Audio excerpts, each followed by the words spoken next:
Minus D V by D R. तो आइए start करते हैं आज का लेसन।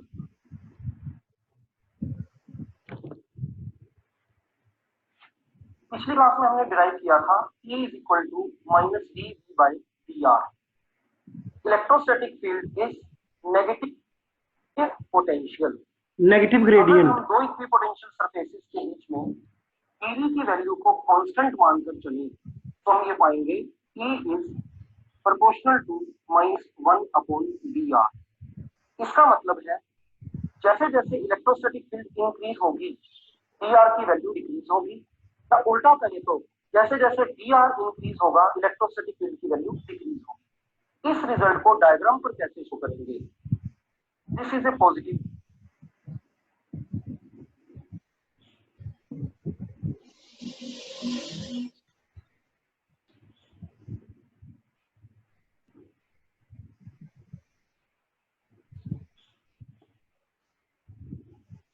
एक मिनट वेट करो, देखते हैं क्या हो रहा है।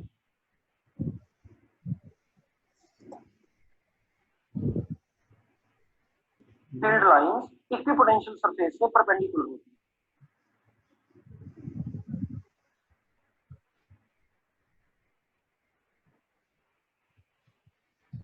सरफेस की नेक्स्ट प्रॉपर्टी है, हमने डायग्राम में पहले देखी थी, electrostatic lines electric field lines equipotential surface से परपेंडिकुलर होती है। अब इसको मैथमेटिकली प्रूव करते हैं। अभी हमने प्रूव किया है कि on equipotential surface work done in moving a charge is zero. Work electrostatic lines electric field lines equipotential. ठीक है, वो एक चीज मिसिंग है, वो भी अगले डायग्राम में मैं तुम्हें दिखाता हूँ। पहले ये समझ लो, ये जो लिखा हुआ है क्या दिखाई दे रहा है तुम्हारे को जहां मेरा कर्सर है? Sir DV is equal to dw upon q। dw upon q। तो dw कितना हो गया? dv into Q. Yes sir. ठीक है, dw वर्क डन हो गया q into dv। q into dv, what is dv? Potential. No, potential difference. हाँ potential, sorry खाली भी होता तो पोटेंशियल होता, dv फॉर पोटेंशियल डिफरेंस। इसका मतलब है इक्विपोटेंशियल सरफेस के ऊपर अगर कोई बॉडी चल रही है, सॉरी किसी भी सरफेस पर अगर कोई बॉडी चल रही है, मुझे वर्क कैलकुलेट करना है। बड़ी सारी चीजें पहले से हम जानते हैं, वर्क को ऐसे करो, फोर्स लगाओ, डिस्टेंस से मल्टीप्लाई करो, इंटीग्रेशन करो वगैरह वगैरह। बट ये रिजल्ट एक और बात बता रहा है, एक और तरीका, चार्ज को किससे मल्टीप्लाई कर दो? पोटेंशियल डिफरेंस से। इक्विपोटेंशियल सरफेस की डेफिनेशन क्या है?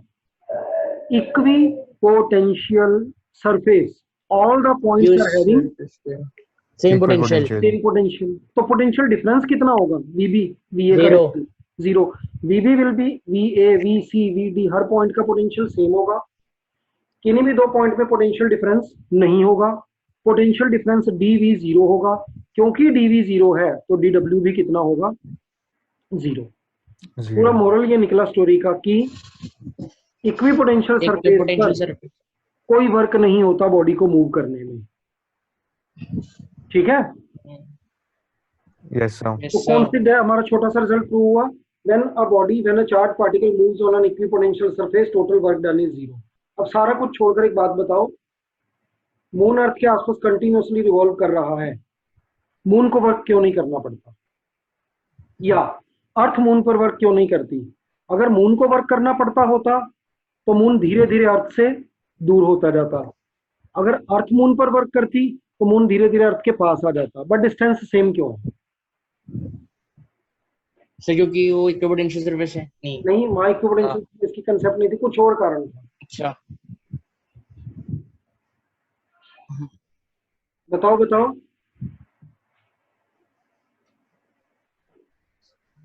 रितेश कोई आइडिया है? क्वेश्चन तो क्लियर हो गया ना?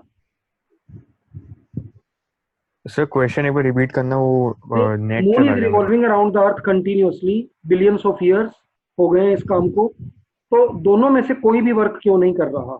ऑब्वियसली अगर मून वर्क करता, मून की एनर्जी कम होती जाती तो वो अर्थ से दूर होता जाता। अर्थ करती तो मून पास आ जाता। ये इसका उल्टा भी हो सकता था, अगर एनर्जी नेगेटिव होती तो मून वर्क करता जाता तो अल्टीमेटली अर्थ में गिर जाता। अर्थ वर्क करती तो मून दूर हो जाता। दैट इज कुछ भी हो, डिस्टेंस में चेंज जरूर आता। बट ये वर्क क्यों नहीं कर रहा दोनों में से कोई भी? सर दोनों इक्वल फोर्सेस से अट्रैक्ट कर रहे हैं एक दूसरे को। वो तो 7th क्लास का आंसर हो गया कि जितनी फोर्स से मून को अर्थ अट्रैक्ट कर रही है, सेंट्रीपिटल सेंट्रीफ्यूगल फोर्स उसके इक्वल है, नेट फोर्स 0 है, इसलिए वर्क डन भी 0 है। 11th में आपका आंसर था because moon is revolving in gravitational force and gravitational force is dash in nature. Dash क्या? Dash conservative in nature. हाँ कंजर्वेटिव। आ गया याद? फिर कंजर्वेटिव फोर्स की Yes. प्रॉपर्टीज पढ़ी थी, work done in a loop is 0।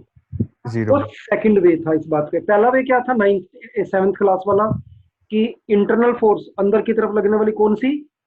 Centripetal, और बाहर को लगने वाली सेंट्रीफ्यूगल। सेंट्रीफ्यूगल। दोनों इक्वल है, नेट फोर्स 0, वर्क होता है F dot ds, ds F0, इसलिए टोटल वर्क भी 0 हो गया। फिर हमने 11th में पढ़ा नहीं इसको बेटर एक्सप्लेन करो, कंजर्वेटिव फोर्स से हो गया। अब हमने पढ़ा इक्विपोटेंशियल सरफेस। तो ग्रेविटी में हमने पढ़ा नहीं था इक्विपोटेंशियल सरफेस, बट अभी ने बोल तो दिया, मैंने इसलिए काटा क्योंकि तुम्हारे पास ये कंसेप्ट ही नहीं थी। अब तुम कह सकते हो मून अर्थ के आसपास ग्रेविटी के इक्विपोटेंशियल सरफेस में रिवॉल्व कर रहा है। खाली इक्विपोटेंशियल सरफेस बोलने से काम इसलिए नहीं चलेगा क्योंकि जब हम ओनली पोटेंशियल वर्ड का यूज करते हैं it is directly related with electrostatics, वो चार्ज से रिलेटेड होता है। तो ग्रेविटेशनल पोटेंशियल के इक्विपोटेंशियल सरफेस पर है, इसलिए उसको कोई वर्क नहीं करना पड़ रहा। बट ये रिजल्ट हमने कहीं देखा पड़ा नहीं है। वापिस आ जाओ, इलेक्ट्रॉन न्यूक्लियस के आसपास रिवॉल्व कर रहा है। इलेक्ट्रॉन Yes, ज्यादा sir. रिवॉल्व कर रहा है या मून अर्थ के आसपास ज्यादा रिवॉल्व करता है? दोनों इलेक्ट्रॉन। बराबर नहीं कर रहे? नहीं, moon 28 days 27 point something days में एक चक्कर लगाता है। इलेक्ट्रॉन एक सेकंड में इलेक्ट्रॉन तो तेज से लगाते हैं। बिलियंस ऑफ चक्कर हाँ। लगाते हैं, एक सेकंड में बिलियंस से ज्यादा। एग्जैक्टली कितने लगाता है वो हमने एटम्स वाले चैप्टर में कैलकुलेट करना है। ठीक है? अब यस सर। इलेक्ट्रॉन में तो ये प्रॉब्लम और बड़ी हो गई। फिर से हम कहेंगे इलेक्ट्रॉन क्यों नहीं गिर रहा उसके अंदर, ये तुम्हारी एक फंडामेंटल प्रॉब्लम भी है उसके अंदर। बोहर मॉडल के अंदर, रदरफोर्ड मॉडल में क्या मिस्टेक थी, केमिस्ट्री में पढ़ाया गया था यस सर कि वो Yes, बता sir. नहीं पाया था कि अगर कि घूमता है अगर तो वो इलेक्ट्रॉन एनर्जी लूज करेगा कंटिन्यूसली और गिर रिवॉल्व कर जाएगा। रहा है तो एक्सिलरेटेड होगा। क्लासिकल मैकेनिक्स कहती है कि एक्सिलरेटेड चार्ज पार्टिकल एनर्जी को लॉस करता है, तो इलेक्ट्रॉन का पाथ तो भाई स्पाइरल होना चाहिए और अल्टीमेटली इलेक्ट्रॉन को न्यूक्लियस के अंदर गिर जाना चाहिए। ऐसा नहीं हो रहा। वो सारे आंसर अब हमारे पास क्लियर हो गए। First way, basic way, electron nucleus से अट्रैक्ट हो रहा है, सेंट्रीपिटल फोर्स। इलेक्ट्रॉन सर्कल में घूम रहा है, centrifugal force. Both are equal and opposite, hence the distance is same. 9th class में 10th क्लास में चल गया। बट इसमें एक बहुत बड़ी प्रॉब्लम है, केमिस्ट्री में याद कर बताओ, इलेक्ट्रॉन न्यूक्लियस के आसपास सिर्फ सर्कुलर या स्फेरिकल पाथ पे रिवॉल्व करता है या पाथ इलिप्स जैसे भी हो जाते हैं, डंबल जैसे भी हो जाते हैं? Yes sir, ellipse, dumbbell, double अब डंबल। होते हैं ना यस सर। सर्कुलर। Yes, ये sir. जो कहानी थी कि सेंट्रीपिटल और सेंट्रीफ्यूगल इक्वल हैं, ये बहुत ठीक ठाक है प्रोवाइडेड पाथ सर्कुलर हो, स्फेरिकल हो, क्योंकि इसमें अंडरस्टूड है ना पाथ छोटा होगा ना पाथ बड़ा होगा, पाथ सेम रहेगा, तो फिर तो हमेशा पाथ सर्कुलर होना चाहिए। इसलिए शुरू में तो ये कहना ठीक है, both forces are equal, net force is 0, hence work done is 0, but इससे हमारा एक्सप्लेनेशन पूरा नहीं हो पाएगा। फिर हम कहेंगे electron is revolving in electrostatic field, it is experiencing electrostatic force, electrostatic force is conservative in nature, hence work done is 0। But आज हमने अल्टीमेट रीजन समझ लिया। फाइनली अब 12th क्लास के अंदर अगर ये क्वेश्चन आता है तो हमें क्या लिखना है, इलेक्ट्रॉन जिस भी पाथ में रिवॉल्व करे, चाहे वो सर्कुलर में हो, चाहे वो एलिप्टिकल में हो, चाहे वो डंबल में हो, डबल डंबल हो, ये सारे के सारे पाथ कैसे होते हैं, इक्विपोटेंशियल सरफेसेस, और उन पर कोई वर्क उसको नहीं करना पड़ता। पिछली क्लास में याद करो वो पॉजिटिव चार्जेस का इक्विपोटेंशियल सरफेस कैसा आया था, वो कुछ ऐसा था, देखना मेरे हाथ में देखो, ये ऐसे करके ऐसे एकदम उनकी तरह बन गया, तो इन्फिनिटी के साइन की तरह बन रहा था, ऐसे ऐसे। Yes sir. तो इसमें तो कभी तो डिस्टेंस कम हो और रहा join है, हो रहे थे ना? डिस्टेंस ज्यादा हो रहा है, but all this is equipotential surface, that's why work done is 0। ठीक है? अब यस ये Yes, सर। मेरी sir. शर्ट के पीछे मिस हो रहा है, मैं इसको भी बता ही दूं। न्यूक्लियस से जो पहला इलेक्ट्रॉन है, मान लो वो 1 एंगस्ट्रॉम के डिस्टेंस पर है, तो दूसरा 2 एंगस्ट्रॉम के डिस्टेंस पे होगा या ज्यादा पर होगा? सर क्या रिपीट कर दो एक बार? न्यूक्लियस से पहला इलेक्ट्रॉन 1 एंगस्ट्रॉम के डिस्टेंस पर है। Yes first orbit sir. का रेडियस 1 एंगस्ट्रॉम है। सेकंड ऑर्बिट का रेडियस 2 एंगस्ट्रॉम होगा या ज्यादा होगा? सर दैट डिपेंड इज नहीं करता। ना, इन सर्कल्स के बीच में अगर मैं ये न्यूक्लियस मानूं, अच्छा। पहला इलेक्ट्रॉन यहाँ है, दूसरा इलेक्ट्रॉन यहाँ होगा, तीसरा यहाँ होगा, चौथा यहाँ होगा, ये गैप्स बराबर होंगे या कम ज्यादा होंगे? कोई पुराना डायग्राम याद करो केमिस्ट्री का। सर कम ज्यादा इक्वल होता होंगे। है सर। गैप बढ़ता जाता है भाई, शुरू में बिल्कुल पास पास होगा, फिर दूर हो जाएगा, फिर और दूर हो जाएगा, फिर बहुत दूर हो जाएगा। ये गैप क्यों बढ़ रहा है? कम बैक यहाँ पर जैसे जैसे इलेक्ट्रिक फील्ड डिक्रीज होगी, डी आर इंक्रीज होगा। इंक्रीज होगा। What is D R? Distance. What is E? Distance. Electric field. Electric तो फील्ड। जैसे जैसे हम सेंटर के न्यूक्लियस से दूर जाएंगे, इलेक्ट्रिक फील्ड कम होती जाएगी और यस ऑर्बिट्स के बीच का डिस्टेंस इंक्रीज होता इंक्रीज हो जाएगा। जाएगा। इंक्रीज इसलिए होता पहला जाएगा। ऑर्बिट 1 एंगस्ट्रॉम पर है, दूसरा 4 पर है, तीसरा 9 पर होगा, चौथा 13। फिर से सुन लो, पहला अगर 1 एंगस्ट्रॉम पर है, दूसरा 4 एंगस्ट्रॉम पर होगा, तीसरा 9 एंगस्ट्रॉम पर होगा, फोर्थ 14। 16। 16 yes sir. 1 का 1, 2 का 4, 3 का 9, 4 का 16 स्क्वायर हो रहा है भाई। Yes sir. फिफ्थ का 25। तो गैप एकदम से बढ़ता जाएगा। वो सारे केमिस्ट्री में जो चीज हम रटते हैं, यहाँ पर उनका बेसिक समझना है कि जो भी हो रहा है ऐसा क्यों हो रहा है। इलेक्ट्रॉन कैसे कभी पास आ रहा है, कभी दूर जा रहा है, पर गिर नहीं रहा, क्यों उनके पाथ का डिस्टेंस इंक्रीज होता जा रहा है। ये सारी चीजें हमने यहाँ क्लियर। चलो आगे बढ़ते हैं। सरफेस से परपेंडिकुलर होती है। अब इसको मैथमेटिकली प्रूव करते हैं। पिछली क्लास में डायग्राम में देखा था, इलेक्ट्रिक फील्ड लाइन जब निकलती थी तो इक्विपोटेंशियल सरफेस के नॉर्मल या परपेंडिकुलर निकलती थी।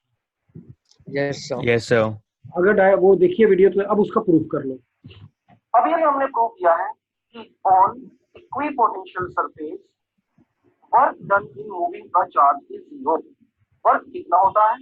वर्क होता है force multiplied by distance. dw is f dot dr। This is equal to zero. F कितना होता है? F होता है E into Q, electrostatic field strength multiplied by charge. F की वैल्यू होगी E into Q dot dr is equal to zero. Q vector quantity नहीं है, उसे जीरो के डिनोमिनेटर में ले जाकर जीरो बना दें। Result becomes E is equal to E dot dr is equal to zero. E dot dr होगा E into dr into cos theta is equal to zero. E और dr को denominator में ले जाने पर cos theta becomes zero. cos theta zero होने का मतलब है theta is equal to 90 degree. इस एक्सप्रेशन में थीटा एंगल था between E and dr। E थी इलेक्ट्रिक फील्ड लाइंस की डायरेक्शन और dr था इक्विपोटेंशियल सरफेस पर मूव किया गया distance. This is an equipotential surface and we move a charged particle from this point A to this point B and this is the value of dr. Now EDR के perpendicular है, theta is 90 degree. Electric field is in this direction. तो electrostatic field या electric field lines equipotential surface के perpendicular होती है। Last property जो equipotential surfaces की है वो है two equipotential surfaces can never intersect. कभी भी दो इक्विपोटेंशियल सरफेस आपस में काट नहीं सकते। क्यों नहीं काट सकते? हम इसका इनडायरेक्ट प्रूफ करें। मान लो ये दो इक्विपोटेंशियल सरफेसेस हैं, one is this and other one is this। इन पर पोटेंशियल की डिफरेंट वैल्यूज हैं। इस पर पोटेंशियल है V1 और इस पर पोटेंशियल है V2। अब ये लाइन जहां पर इक्विपोटेंशियल सरफेसेस इंटरसेक्ट कर रही हैं, ये लाइन इन दोनों ही प्लेन्स पर लाई करती है। तो इस लाइन पर लाई करने वाले किसी भी पॉइंट पर इस पोटेंशियल के इस सरफेस के अकॉर्डिंग पोटेंशियल की वैल्यू होगी V1 और इस सरफेस अकॉर्डिंग पोटेंशियल की वैल्यू होगी V2। इट मीन एक ही पॉइंट एक ही टाइम पर दो पोटेंशियल्स कंटेन करता है। ऐसा पॉसिबल नहीं है। If two equipotential surfaces intersect, then at the point of intersection each and every point will have two values of potential at the same time. This is not possible. That's why two equipotential surfaces cannot intersect.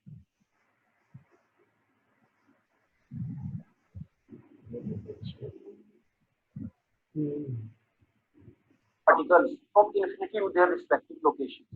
तो हम different cases में electrostatic potential energy को calculate करते हैं। पहले हम वो case लेंगे जब एक चार्ज पार्टिकल होगा सिस्टम में, फिर दो वाला, फिर तीन चार्ज पार्टिकल्स, और बाद में हम इसको जनरलाइज करेंगे एन चार्ज पार्टिकल के लिए। पहले हम ये याद कर लें, डी होता है D W by Q, that is potential difference between two points is. अब कैलकुलेट करने जा रहे हैं एक सिस्टम की पोटेंशियल एनर्जी। तो एक तो तरीका वो इंटीग्रेशन वाला था जो पिछली क्लास में हमने किया था। अगर तो क्यू चार्ज को ला रहे हो, वर्क कैलकुलेट करो, डेरिवेशन की सेकंड लास्ट लाइन में टोटल एनर्जी आ गई थी, वो इलेक्ट्रोस्टैटिक पोटेंशियल एनर्जी थी, और अगर लास्ट में क्यू से डिवाइड किया तो हमने इलेक्ट्रोस्टैटिक पोटेंशियल कैलकुलेट कर लिया था। अब मान लो मेरे पास बहुत सारे पॉइंट्स हैं, तो क्या एक एक पॉइंट को लेकर उसके लिए इंटीग्रेशन करेंगे? नहीं, हम शॉर्टकट यूज करेंगे और उसको फिर हर एक के ऊपर अप्लाई करेंगे। आई रिपीट, पिछली क्लास में जो डेरिवेशन की थी उसमें एंड तक चलते चलते हमने वर्क कैलकुलेट किया था, दोबारा से देख लेना। वो टोटल वर्क होगा इलेक्ट्रोस्टैटिक पोटेंशियल एनर्जी, और वेरी लास्ट स्टेप में आपने उसको क्यू से डिवाइड कर दिया था। वो इसलिए क्योंकि डेरिवेशन का हेडिंग था इलेक्ट्रोस्टैटिक पोटेंशियल कैलकुलेट करो, एनर्जी नहीं, क्यू से डिवाइड किया था।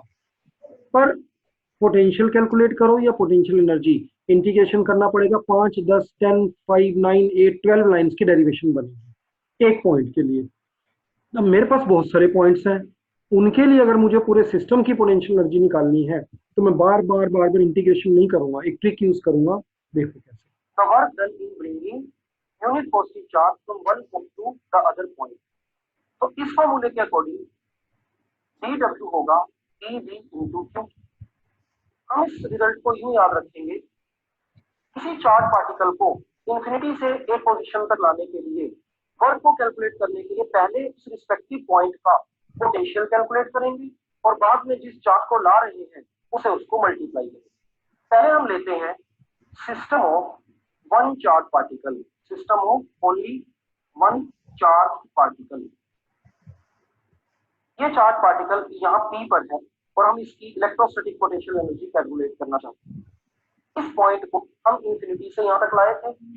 इससे पहले यहाँ पर कोई चार्ज पार्टिकल प्रेजेंट नहीं था, यहाँ पर कोई इलेक्ट्रोस्टैटिक फील्ड एग्जिस्ट नहीं कर रही थी। इस चार्ज पार्टिकल को कोई अपोजिशन नहीं मिली, इस पर कोई फोर्स एग्जिस्ट नहीं कर रही, इसलिए इस पर हमें कोई वर्क नहीं करना पड़ा, हमें कोई फोर्स नहीं लगानी पड़ी।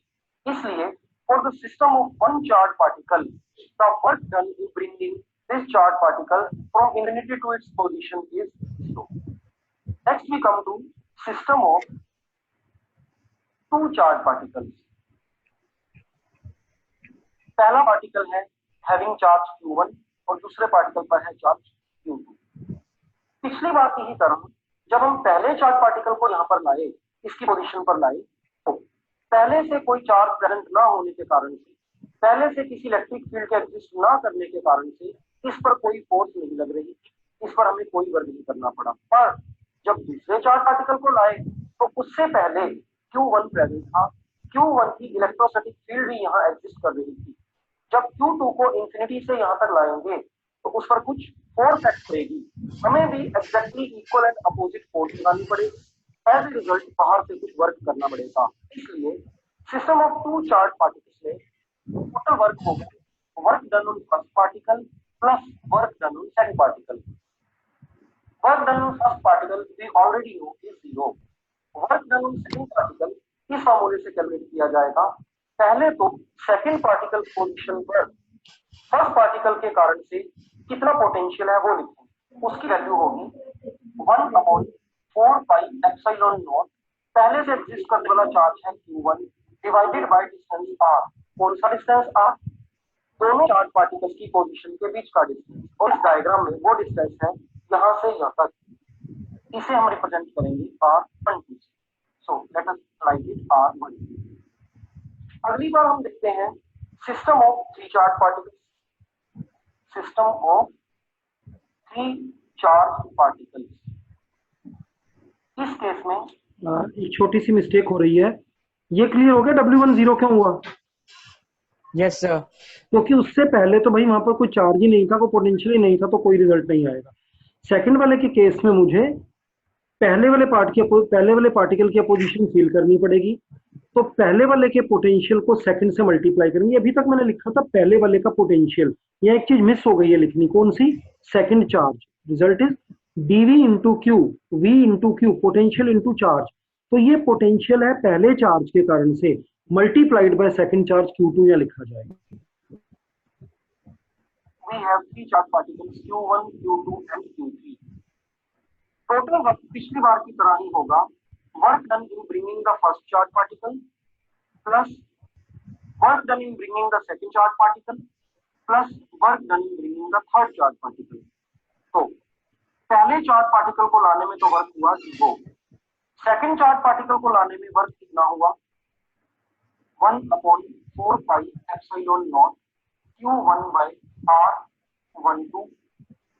अब तीसरे पार्टिकल को लाने में कितना वर्क होगा?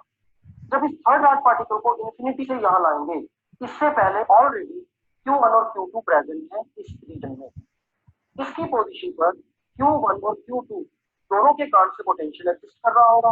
तो Q3 चार्ज को इस पॉइंट के पोटेंशियल से मल्टीप्लाई करेंगे, इस पॉइंट पर पोटेंशियल होगा 1/4 पाई एप्सिलॉन नॉट।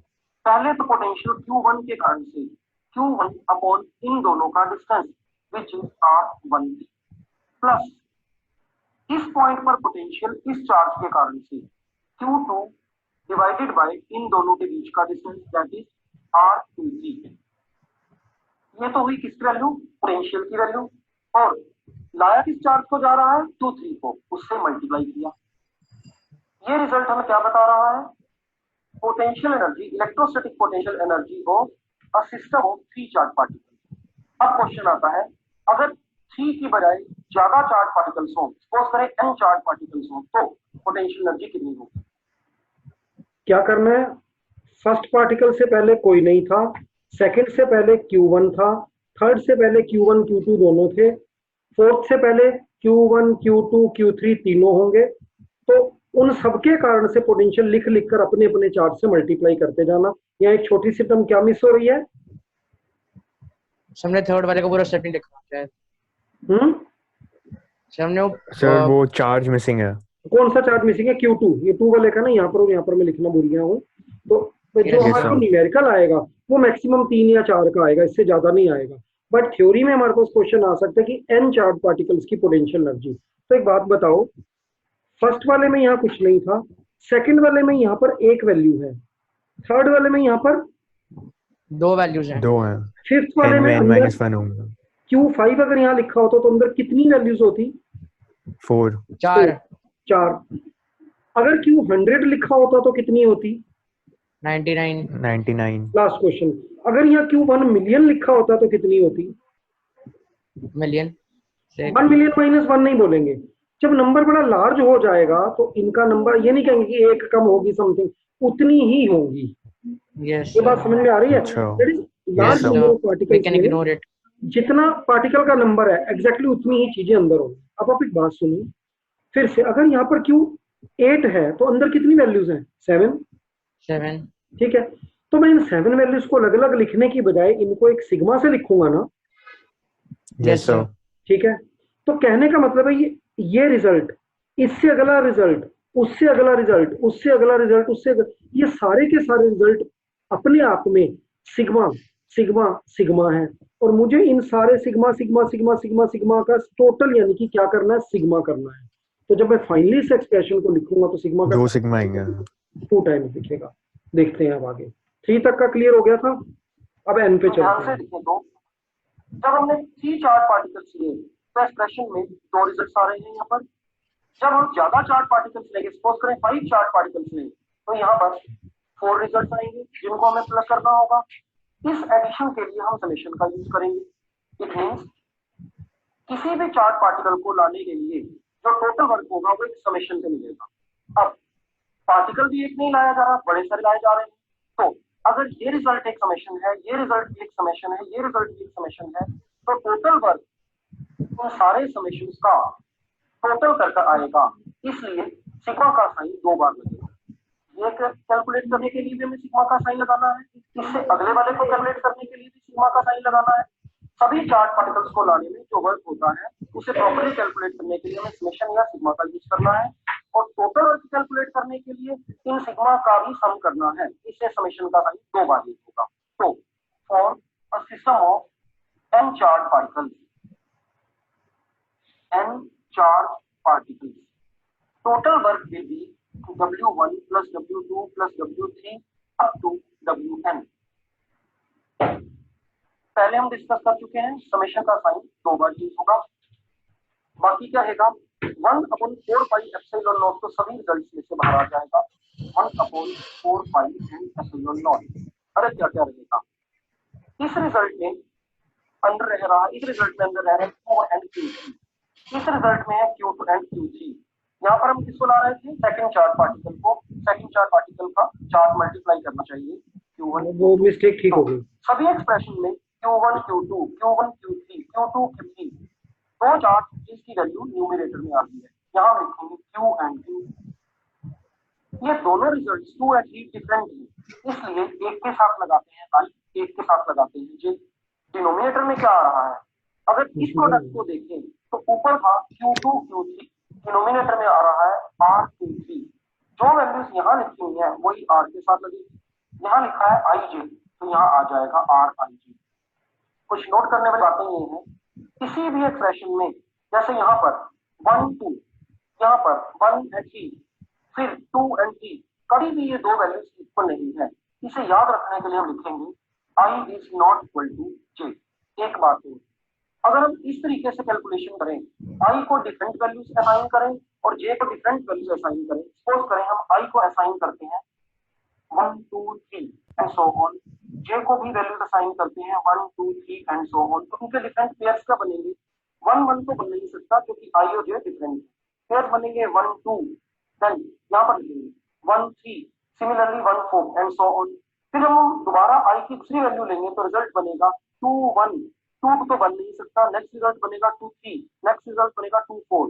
तो इतने में ही हमने नोट किया, इसमें एक रिजल्ट आया था Q के साथ लिखने पर Q1 Q2, जब I की 2 वैल्यू ली तब रिजल्ट आया Q2 Q1, Q1 into Q2 और Q2 into Q1 सेम ही रिजल्ट है। इट मींस अगर हम इस एक्सप्रेशन को एज इट इज रहने दें तो इसमें सभी कैलकुलेशन 2 बार हो जाएंगे। इस प्रॉब्लम को, इस एरर को अवॉइड करने के लिए हम इस एक्सप्रेशन को 2 से डिवाइड भी करेंगे। तो this expression gives us the potential energy, electrostatic potential energy of a system of n charged particles in space। इसमें ध्यान रखना है I J के इक्वल नहीं है और साथ ही साथ हाफ से मल्टीप्लाई भी करना है। और इलेक्ट्रोस्टैटिक पोटेंशियल एनर्जी के अल्टीमेट फॉर्मूले में हमने क्या पाया, वर्क या इलेक्ट्रोस्टैटिक पोटेंशियल एनर्जी होता है 1/4 पाई एप्सिलॉन नॉट, दो चार्जेस न्यूमरेटर में Q1 एंड Q2 और डिनोमिनेटर में उनके बीच का डिस्टेंस। कोई ज्यादा सिर के ऊपर से तो निकली ये वाली बातें जो यहाँ करी हैं। सर ये एक्सप्रेशन समझ में नहीं आई, बस ये पता है कि डबल सिग्मा लगेगा, लेकिन पहले तो डबल सिग्मा क्यों खोलेंगे लगेगा, क्योंकि हर एक रिजल्ट अपने आप में एक सिग्मा यस था सर, और हमें ऐसे बड़े सारे सिग्मास का उनका सिग्मा भी सम करना ये है। हो गया। अब जब मैंने इसका सिग्मा किया तो सभी मैंने देखा 1/4 पाई एप्सिलॉन तो हर जगह पर है, वो बाहर आ गया।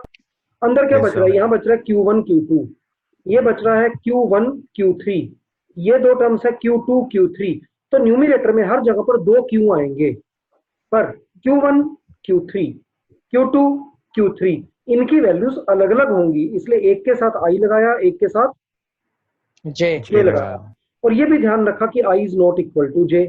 नीचे सभी में R आएगा, इस Q1 Q3 में R13 लिखा हुआ है, इस Q2 Q3 में R23 लिखा हुआ है, तो QI QJ में IJ आ गया। RIJ आएगा। और यहाँ पर मैंने लिखा Yes, नहीं है, टीचर कहते हैं, लिखे तो बुक भी कहती है I is equal to 1 goes up to N, J is equal to 1 goes up to N, everything is okay. Last step, अगर मैं I की कुछ वैल्यूज ले लूं 1 2 3 4 5 6, J की वैल्यूज ले लूं 1 2 3 4 5 6, ठीक है, तो Yes, जब sir. आप इनको पेयरिंग करोगे ना तो पेयर कैसे बनेगा, ऊपर से 1 लो, नीचे से पेयरिंग किसके साथ होगी, 2। 1 2 1 से नहीं होगी, बाकी सबसे होगी 1 2 1 3 1 4, ये सब यानी कि यहाँ आएगा Q1 Q2 Q1 Q3 Q1 Q4 Q1 Q5, ऐसे सबको लिखा जाएगा। जब मैं I को 2 लूंगा तो नीचे J में कैसे पेयर होगा, 2 1 1 3 2 2 नहीं होगा, 2 3 2 4। बट इतने में तुम एक बात देखो, एक चीज रिपीट हो गई है शुरू में मैंने बोला था Q1 Q2, अब मैं बोल रहा हूँ Q2 Q1। तो अगर हमने जो एक्सप्रेशन अभी आपको दिख रहा है यही लिखा, तो सारी की सारी चीजें रिपीट हो जाएंगी, डबल हो जाएंगी, दो बार आएंगी। उस एरर से बचने के लिए लास्ट में हाफ से मल्टीप्लाई किया। अब बताओ। सर आगे आगे। ठीक है, फिर भी अगर समझ नहीं आया तो एक बार फिर से सारी बात को सुनना वीडियो में, और अगर फिर भी समझ नहीं आया तो फिर तो मजे ही मजे हैं, एक छोटी सी बात को रटना पड़ेगा। बस रटना ही, तो रट तो गया होगा अब तक। हाँ सर रट तो क्या।